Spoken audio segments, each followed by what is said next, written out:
அனைத்து தமிழ் மக்களுக்கும் கணேஷின் பணிவான வணக்கம். இந்த வீடியோவில் வந்து நம்ம என்ன பற்றி டிஸ்கஸ் பண்ண போகிறோம் அப்படின்னா, கம்மிங் வீக், அதாவது ஏப்ரல் 13th 17th வரைக்கும் எப்படி இருக்கும் அப்படிங்கிறத நம்ம வந்து டிஸ்கஸ் பண்ண போகிறோம். அதுக்கான சப்போர்ட் அண்ட் ரெசிஸ்டன்ஸ், அதாவது பேங்க் நிஃப்டி, சென்செக்ஸ், அதுக்கப்புறம் பார்த்தீங்கன்னா எம்சிஎக்ஸில் பார்த்தீங்க அப்படின்னா crude oil, natural gas, gold and silver. Weekly support and resistance and break out பாயிண்ட்ஸை பற்றி நம்ம வந்து டிஸ்கஸ் பண்ண போகிறோம். ஓகேங்களா? அதுக்கு முன்னாடி சீஸ்ஃபயர் இருக்கா இல்லையாங்க அப்படின்னு கேட்டிங்க அப்படின்னா, இப்போ லாஸ்ட் வீக்கெல்லாம் ட்ரம்ப் வந்து என்ன மாதிரி அனௌன்ஸ் பண்ணியிருந்தார் அப்படின்னா, ஒரு 2 weeks வந்து சீஸ்ஃபயர், அதாவது போரை வந்து நிறுத்தி வச்சிருந்தாரு. அதை பேஸ் பண்ணி நமக்கு வந்து வேர்ல்டு ஸ்டாக் எக்ஸ்சேஞ்ச் எல்லாம் பார்த்தீங்க அப்படின்னா நல்லாவே வந்து ஒரு கிரீன் கலரில் வந்து ட்ரேட் ஆகிட்டு இருந்தது. நம்ம இந்தியன் ஸ்டாக் எக்ஸ்சேஞ்சும் லாஸ்ட் வீக்கெல்லாம் அதாவது இந்த வீக்கெல்லாம் பார்த்தீங்க அப்படின்னா நமக்கு வந்து நல்ல ஒரு கேப் அப் மூமெண்ட் கொடுத்து ஒரு கிரீன் கலரில் வந்து போயிட்டு இருக்குது. ஓகேங்களா? இந்த டைமில் இவங்க வந்து உட்காந்து பேசுறேன் அப்படின்னு சொல்லிட்டு ஒரு நியூஸ் வந்து அனௌன்ஸ் பண்ணியிருந்தாங்க. அது எந்த இடத்துல வந்து உட்காந்து பேசுறாங்க அப்படின்னா, இஸ்லாமாபாத் அப்படிங்கிற ஒரு இடத்துல பார்த்தீங்க அப்படின்னா ஈரானும், அதே சமயம் பார்த்தீங்க அப்படின்னா யுஎஸ் பிரசிடென்ட் ஜேடி வான்ஸும் பார்த்தீங்க அப்படின்னா பஞ்சாயத்து அப்படிங்கிற மாதிரி சொல்லலாம். ஓகேங்களா? இது வந்து எவ்வளோ நேரம் நடந்தது அப்படின்னா, ஒரு 21 hours 21 மணி நேரம் பேச்சுவார்த்தை வந்து நடந்துட்டு இருந்தது. இந்த பேச்சுவார்த்தை வந்து சக்சஸா இல்லைன்னா சக்சஸ் இல்லையா அப்படின்னு கேட்டீங்க அப்படின்னா, சக்சஸ் இல்லை அப்படிங்கிற மாதிரி தான் நியூஸ் வந்து கொடுத்துருக்கிறாரு ஜேடி வான்ஸ் வந்து. அவர் என்ன சொல்றாரு அப்படின்னா, நாங்க வந்து நியூக்ளியர் பவர் பிளான்ஸை வந்து நீங்க வந்து தடை பண்ணிடணும், அந்த இடத்துல வந்து மறுபடியும் வந்து எந்த பாமும் தயாரிக்க கூடாது அப்படிங்கிற மாதிரி தான் நாங்க வந்து சொல்லியிருந்தோம். பட் ஆனா அவங்க வந்து ஒத்துக்கிற மாதிரி இல்லை அப்படின்னு சொல்லி இவர் யூஎஸ் சைட்ல இருந்து ஜேடி வான்ஸ் வந்து சொல்றாரு. ஈரான் சைட்ல இருந்து என்ன சொல்றாங்க அப்படின்னா, நாங்க வந்து ஒரு நேர்மையான கோரிக்கையை தாங்க கொடுத்தோம், அதுவுமே வந்து பாத்தீங்க அப்படின்னா அவங்க வந்து ஏத்துக்கிற மாதிரி தெரியல, அவங்களோட கண்டிஷனை தான் எங்க மேல வந்து திணிக்க பாக்குறாங்களே தவிர நாங்க சொல்றதை அவங்க காது கொடுத்து வாங்குற மாதிரி தெரியல அப்படிங்கிற மாதிரி ஈரான் சைட்ல இருந்து நியூஸஸ் வந்து வந்துட்டு இருக்கு. ஓவராலா இந்த பேச்சுவார்த்தை வந்து எப்படிங்க முடிஞ்சது அப்படின்னா சக்சஸ் இல்லை அப்படிங்கிற மாதிரி தான் சொல்லலாம். ஓகேங்களா? ஆனா ஒரு விஷயம் என்னன்னா, பேச்சுவார்த்தையில உட்கார்ந்து இருக்கிறதே ஒரு விஷயம், ஒரு சைடு பாத்தீங்க அப்படின்னா அதே ஒரு பெரிய சக்சஸ் மாதிரி தான்.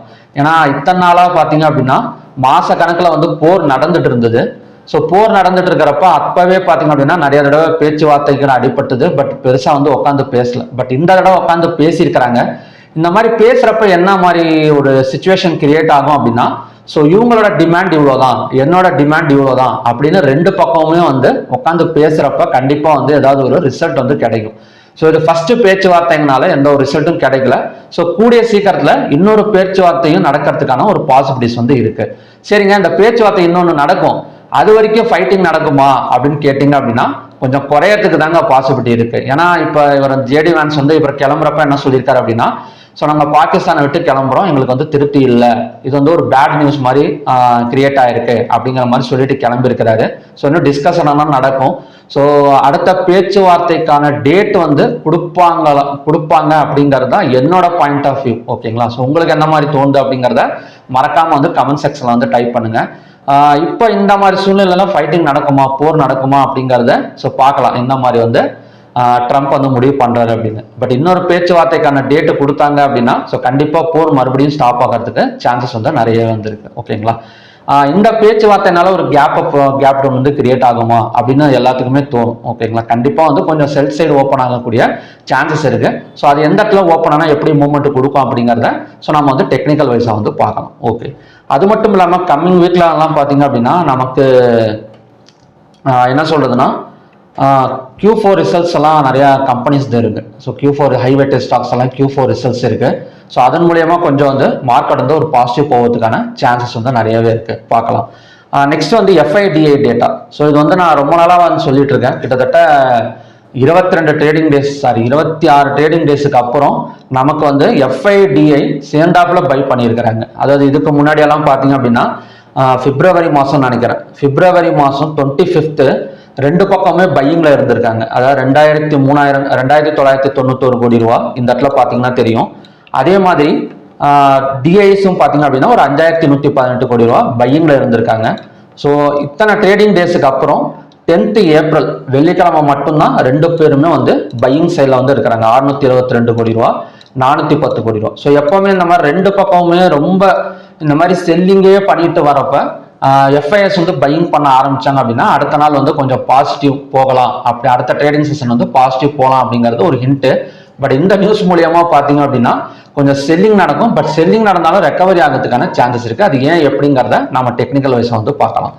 நெக்ஸ்ட் வந்து பார்த்தீங்க அப்படின்னா எம்எஸ்சி வேர்ல்டு இண்டெக்ஸ் பரவாயில்லைங்க. எம்எஸ்சி வேர்ல்டு அதாவது வேர்ல்டு ஸ்டாக் எக்ஸ்சேஞ்ச் எல்லாம் பார்த்தீங்கன்னா ஒரு நல்ல ரெக்கவரி அப்படிங்கிற மாதிரி சொல்லலாம். அதாவது 4146 பாயிண்ட்ல இருந்து 4473 பாயிண்ட் வரைக்கும் நமக்கு வந்து மேலே வந்திருக்கு 2 வீக்ஸ்ல மட்டும். ஓகேங்களா? ஸோ அதுக்கு முன்னாடியும் போர் நடந்துட்டு தான் இருந்திருக்கு. ஸோ சீஸ்ஃபயர் நடக்கிறதுக்கு முன்னாடியே மார்க்கெட் வந்து ரெக்கவரி ஆக ஆரம்பிச்சிருச்சு வேர்ல்டு ஸ்டாக் எக்ஸ்சேஞ்சில். ஸோ ஓவராலாக அது கொஞ்சம் பாசிட்டிவ் கண்டிஷனில் தான் இருக்கு. இப்போ ஏடிஆர் வேல்யூஸ் பார்த்தீங்கன்னா கூட நமக்கு வந்து எல்லாமே வந்து பரவாயில்ல. இப்போ ஹெச்டிஎஃப்சி பேங்க், ஐசிஐசி பேங்க், அதுக்கப்புறம் பார்த்தீங்கன்னா விப்ரோ, இப்போ ரிலையன்ஸ் இன்ஃபோசிஸ் மட்டும்தான் நமக்கு வந்து கொஞ்சம் நெகட்டிவ்ல இருக்க தவிர ஸோ மற்றபடி எல்லாமே வந்து கொஞ்சம் பாசிட்டிவ் க்ளோசிங், ஒரு வீக்லி வைஸ் பார்க்குறப்ப ஒரு பாசிட்டிவ் க்ளோசிங் அப்படிங்கிற மாதிரி சொல்லணும். ஓகேங்களா? ஸோ நெக்ஸ்ட் வந்து நம்ம லெவல்ஸ் பார்க்கலாம். இப்போ பேங்க் நிஃப்டி எடுத்துக்கிட்டோம் அப்படின்னா ஓவராலாக ஒரு பிரேக் அவுட் தான். இந்த இடம் பார்த்தீங்கன்னா தெரியும். ஸோ நமக்கு இந்த இடம் ஒரு சேனல்ல தான் போயிட்டு வந்துட்டு இருந்தது. பேங்க் நிஃப்டியா இருக்கட்டும், நிஃப்டியா இருக்கட்டும், ஒரு பை சைட் பிரேக் அவுட் அப்படிங்கிற மாதிரி சொல்லலாம். ஓகேங்களா? ஸோ நான் வந்து சப்போர்ட் அண்ட் ரெசிஸ்டன்ஸ் வந்து டிரா பண்ணியிருக்கேன். ஸோ இன்பிட்வீன்ல சப்போர்ட் அண்ட் ரெசிஸ்டன்ஸ் இன்பிட்வீன்ல வந்து நமக்கு ஓப்பன் ஆகிறப்ப எக்ஸாக்டா சப்போர்ட் அண்ட் ரெசிஸ்டன்ஸ் வந்து ஒர்க் அவுட் ஆகும். இல்லை அந்த சப்போர்ட்டுக்கு கீழே ஓப்பன் ஆகிறப்ப அந்த இடத்துல வந்து பிரேக் அவுட் எடுக்கிறதுக்கு சான்சஸ் இருக்கு. ஸோ 2 லைனா வந்து டிரா பண்ணியிருக்கேன். ஓகேங்களா? ஸோ சொல்றது புரியுதுங்களா? இப்போ பேங்க் நிஃப்டியோட ரெசிஸ்டன்ஸ் வீக்லி ரெசிஸ்டன்ஸ் தான் சொல்றேன். இது வந்து இன்ட்ராடேக்கு கிடையாது. இப்போ வீக்லி ரெசிஸ்டன்ஸ் எடுத்துக்கிட்டோம் அப்படின்னா 57,250, சப்போர்ட் ஜோனுங்கிறது 54,573. ஸோ இந்த 54,573க்கு கீழே பிரேக் அவுட் நடந்தது இல்லை ஓப்பனிங் கொடுத்தது அப்படின்னா கண்டினியூஸாக நமக்கு கீழே இறங்கிறதுக்கு சான்சஸ் இருக்கு அப் டு 53,000. இல்லை சென்ட்ரலில் ஓப்பன் ஆகிறப்ப இந்த சப்போர்ட் அண்ட் ரெசிஸ்டன்ஸ் வந்து நமக்கு வந்து எக்ஸாக்டாக வந்து ஒர்க் அவுட் ஆகும். இல்லைன்னா இந்த 57,250க்கு மேலே ஓப்பனிங் கொடுத்தது அப்படின்னா கண்டினியூஸாக நமக்கு வந்து மேலே போயிடும். எப்படியும் வந்து மேலே ஓப்பன் ஆகிறதுக்கு சான்சஸ் கிடையாது. ஒரு ஃபிளாட் மார்க்கெட்டிங் ஓப்பனிங் வேணா நம்ம வந்து எக்ஸ்பெக்டேஷன் வந்து பண்ணலாம். நெக்ஸ்ட் வந்து நிஃப்டி 50. ஸோ நிஃப்டி 50யோட சப்போர்ட் அண்ட் ரெசிஸ்டன்ஸ் ஜோன் வந்து 23,630, ரெசிஸ்டன்ஸ்ங்கிறது 24,480. ஸோ ஓவராலாக நிஃப்டியா இருக்கட்டும், பேங்க் நிஃப்டியா இருக்கட்டும், எல்லாமே வந்து நமக்கு ஒரு பேட்டர்ன் பிரேக் அவுட் அப்படிங்கிற மாதிரி தான் சொல்லலாம். ஸோ இந்த பேட்டர்ன் டிராப் பண்றோம்னு வச்சுக்கோங்களேன். ஸோ இந்த இடத்துலயே பார்த்தீங்க அப்படின்னா நமக்கு வந்து ஒரு டபுள் பாட்டம் பேட்டர்ன் எடுத்து பிரேக் அவுட் நடந்திருக்கு. பை சைடு பிரேக் அவுட் தான். ஸோ இப்படி பார்த்தா கூட நமக்கு வந்து ஒரு பேரலல் சேனல்ல போயிட்டு வந்துட்டு இருந்தது. ஸோ அந்த இடத்துலையும் பார்த்தீங்க அப்படின்னா நமக்கு வந்து ஒரு பை சைட் பிரேக் அவுட் தான் நடந்திருக்கு. ஸோ எப்படி பார்த்தாலும் என்ன சொல்றதுன்னா ஒரு 23,630க்கு மேலே ஓப்பனிங் கொடுத்தது அப்படின்னா கண்டினியூஸாக கொஞ்சம் மேலே வரதுக்கு சான்சஸ் இருக்கு. இதையும் பிரேக் அவுட் பண்ணிட்டு ஓப்பன் கொடுக்கறப்ப தான் கொஞ்சம் செல்லிங் வந்து எக்ஸ்பெக்ட் பண்ணலாம். ஓகேங்களா? நெக்ஸ்ட் வந்து சென்செக்ஸ். ஸோ சென்செக்ஸோட சப்போர்ட் அண்ட் ரெசிஸ்டன்ஸ் ஜோன் வந்து 76,200, ரெசிஸ்டன்ஸ் வந்து 78,900. ஸோ ஓவராலாக நமக்கு பேங்க் நிஃப்டி, சென்செக்ஸ் எல்லாமே வந்து ஒரு பாசிட்டிவ் க்ளோசிங் தான் கொடுத்துருக்கு லாஸ்ட் வீக்கை பொறுத்த வரைக்கும். ஸோ இந்த வீக்ல அதான் இன்பிட்வீன்ல அதாவது சப்போர்ட்டுக்கு மேலே ஓப்பனிங் கொடுத்தது அப்படின்னா அந்த பை சைடு வந்து மேலே வரதுக்கு சான்சஸ், அந்த பை சைடு வந்து கண்டினியூ ஆகிறதுக்கான சான்சஸ் வந்து நிறையவே இருக்கு. ஓகேங்களா? அப்படி இல்லைன்னா கூட நெக்ஸ்ட் சப்போர்ட் எங்கெங்க எடுக்கும். இப்போ ஃபார் எக்ஸாம்பிள் இப்போ நிஃப்டியில் வந்து ஒரு சப்போர்ட் நம்ம வந்து டிரா பண்ணியிருக்கோம், வீக்லி சப்போர்ட்னு சொல்லிட்டு. ஸோ இந்த இடத்துல பிரேக் கேப் டவுன் ஒரு ஓப்பன் ஆகுதுன்னு வச்சுக்கோங்களேன். இப்போதைக்கு வந்து ஜேடி வேன்ஸ் சொன்னபடி பார்த்தீங்க அப்படின்னா கொஞ்சம் செல்லிங்ல ஓப்பன் ஆகக்கூடிய சான்சஸ் வந்து இருக்கு. ஸோ அந்த மாதிரி ஓப்பன் ஆனது அப்படின்னா நெக்ஸ்ட் இந்த கேப் ஃபில்லிங் ஏரியா தான் நமக்கான next sell side target and support zone. ஓகேங்களா? ஸோ அந்த கேப் ஃபில்லிங் ஏரியா வந்து எப்படி டிராப் பண்ணணும் அப்படின்னா நமக்கு கேப் எந்த இடத்துல நடந்திருக்கு 7th ஏப்ரலுக்கும் 8th ஏப்ரலுக்கும். ஸோ இந்த 7th ஏப்ரலோட ஹை தான் பார்த்தீங்க அப்படின்னா next support and target, sell side target. ஓகேங்களா? நெக்ஸ்ட் வந்து க்ரூட் ஆயிலுக்கு போயிடலாம். இப்போ க்ரூட் ஆயில் போகிறதுக்கு முன்னாடி யூஎஸ்டி ஐஎன்ஆர், இந்தியா விக்ஸ் எல்லாம் எப்படி இருக்கு அப்படின்னா ரெண்டுமே ஸ்ட்ராங்காக தாங்க இருக்கு. இப்போ யூஎஸ்டி ஐஎன்ஆர் எல்லாம் எடுத்துக்கிட்டோம் அப்படின்னா 93.04, ஒரு பெரிய அளவுல எல்லாம் வீக்குன்னு கிடையாது.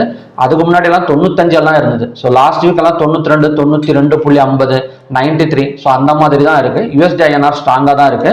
இந்தியா விக்ஸும் பார்த்தீங்கன்னா கொஞ்சம் ஃபியர் இல்லாம தான், மார்க்கெட் வந்து ஒரு ஃபியர் இல்லாத மாதிரி ஒரு இன்வெஸ்டர்ஸுக்கு அலோவ் பண்ற மாதிரி நமக்கு வந்து இந்தியா விக்ஸ் வந்து கிரியேட் ஆயிருக்கு. ஸோ இது இந்தியா விக்ஸ் எடுத்துக்கிட்டோம் அப்படின்னா ஸோ நமக்கு கீழே இறங்குறதுக்கான சான்சஸ் இருக்கு. ஏன்னா இந்த ஜோன் எல்லாம் பார்த்தீங்க அப்படின்னா டச் பண்ணல. ஆக்சுவலி நான் லாஸ்ட் வீடியோவில் வந்து 29.99 டச் பண்ணோம். ஸோ அந்த இடத்துல வந்து இன்வெஸ்டர்ஸ் வந்து உள்ளார வரதுக்கு சான்சஸ் இருக்கு அப்படிங்கிற மாதிரி தான் பார்த்துருந்தோம்.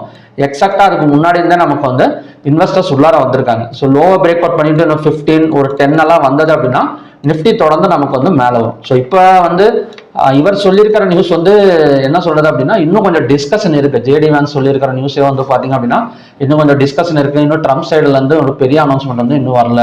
ஸோ அப்படியெல்லாம் ஏதாவது ஒன்று வர்றப்ப இன்னும் கொஞ்சம் மார்க்கெட்ல நிறைய சேஞ்சஸ் வந்து நடக்கும். ஓகேங்களா? ஸோ இப்போதைக்கு நம்ம சப்போர்ட் அண்ட் ரெசிஸ்டன்ஸ் பார்த்துக்கலாம்.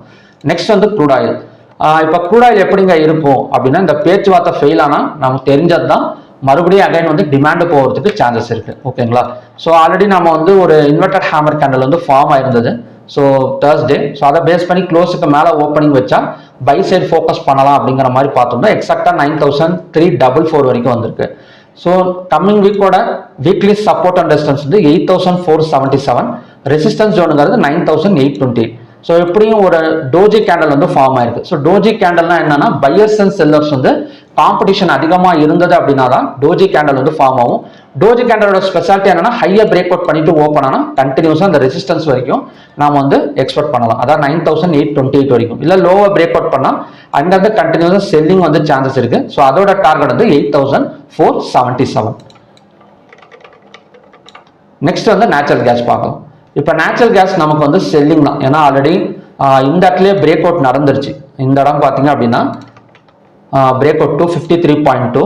ஸோ பிரேக் அவுட் நடந்திருக்கு. லோவா பிரேக் அவுட் பண்ணால் 241.8 வரைக்கும் 241.8 வரைக்கும் வந்துட்டு ரெக்கவரி ஆகிறதுக்கு சான்சஸ் இருக்கு. இல்லைன்னா கொஞ்சம் மேலே ஓப்பனிங் ஆனால் கூட 255.5 தான் நமக்கான நெக்ஸ்ட் ரெசிஸ்டன்ஸ் ஜோன். ஸோ ஓவராலாக நேச்சுரல் கேஸ் வந்து எப்படி நிற்குது இப்போ பார்த்தீங்கன்னா ஸோ எக்ஸாக்டாக சப்போர்ட் தான். ஏன்னா நிறைய சப்போர்ட் இருக்கு. இந்த இடம் பார்த்தீங்க அப்படின்னா என்னைக்கு வந்து 630 இறங்கிட்டு இருந்ததோ ஸோ அந்த இடத்துல இருந்தே பார்த்தீங்க அப்படின்னா வாலட்டிலிட்டி தான். ஸோ சப்போர்ட் அண்ட் ரெசிஸ்டன்ஸ் மாறி மாறி மாறி மாறி எடுத்துட்டு இருக்கே தவிர ஒரு பர்ஃபெக்டான டைரக்ஷன் இருக்கா அப்படின்னு கேட்டிங்கன்னா ஓவராலாக செல்லிங்ல தான் இருக்கு. பையிங்ல வந்து அப்பப்போ எடுக்குதே தவிர ஸோ ஓவராலாக பார்த்தீங்க அப்படின்னா 322 இருந்தால் நமக்கு 247 கிட்டத்தட்ட 233 வரைக்குமே நமக்கு வந்து டவுன் ஆகக்கூடிய சான்சஸ் வந்து நேச்சுரல் கேஸ்ல வந்து இருக்கு. நெக்ஸ்ட் வந்து கோல்டு அண்ட் சில்வர். இப்போ கோல்டெல்லாம் பார்த்தீங்க அப்படின்னா ஓவராலாக நமக்கு வந்து பை தான். இந்த இடம் பார்த்தீங்கன்னா தெரியும். இப்போ நம்ம ஒன் டே கேண்டல் வச்சிருக்கேன். ஸோ ஒன் டே கேண்டலில் ஸோ நமக்கு இந்த சேனலில் தான் போயிட்டு வந்துட்டு இருக்கு. ஸோ இந்த சேனலில் ஹையாக பிரேக் அவுட் பண்ணால் 1,55,062 பிரேக் அவுட் பண்ணால் 1,70,044.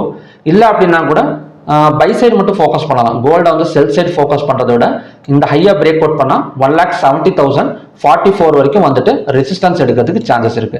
ஸோ அப்படி இல்லாமல் ஒரு கேப் டவுன் ஓப்பனிங் நடந்தது அப்படின்னா இந்த இடம் தான் நெக்ஸ்ட் சப்போர்ட் ஜோன். ஓகேங்களா? இங்கேருந்து இவ்வளோ தூரம் செல்லிங் ட்ரை பண்ணுறது ரிஸ்க் தான்.